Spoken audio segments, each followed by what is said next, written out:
మీ రాముల గురించి మీరేం చెప్తారు? ఎలా? ఎలా జరిగింది? మా రాముల వారి గురించి అంటే నిజానికి ఆయనకు కూడా ఒక మంచి రామాయణం కనెక్షన్ ఉందన్నమాట. ఓకే. అంటే నాట్ మూవీస్ అంతా. హ్మ్. వారు వాళ్ళ తాతగారు హిస్ గ్రేట్ గ్రాండ్ ఫాదర్ అంటే Okay. వాళ్ళ తాతగారు హ్మ్. అందరికీ తెలుసు సి రాజాజీ గారు, C Okay. Rajagopalachari garu. He was the only Indian governor general of the country, statesman. In fact వారు రాసిన పుస్తకాల్లో ముఖ్యంగా ఇన్ఫాక్ట్ సౌత్ ఇండియన్స్ ఇళ్లలో మాక్సిమం అందరి ఇళ్లలో ఉంటుంది Ramayanam.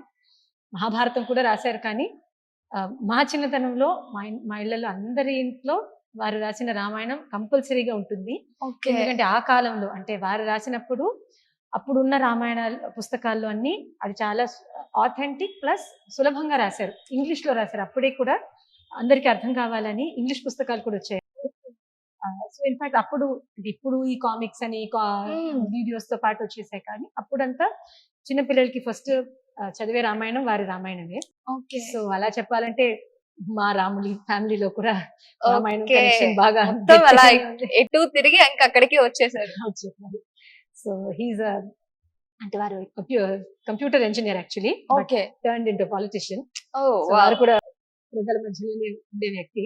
Okay. So CR Keshavan గారని my husband. So okay. He's into politics, నేను ఇటు కళలు. సో కాంట్రాస్ట్ అసలు. Complete contrast. ఆపోజిట్స్ అట్రాక్ట్ అంటారు కదా, Yes. అలా కాబోదు. I don't know.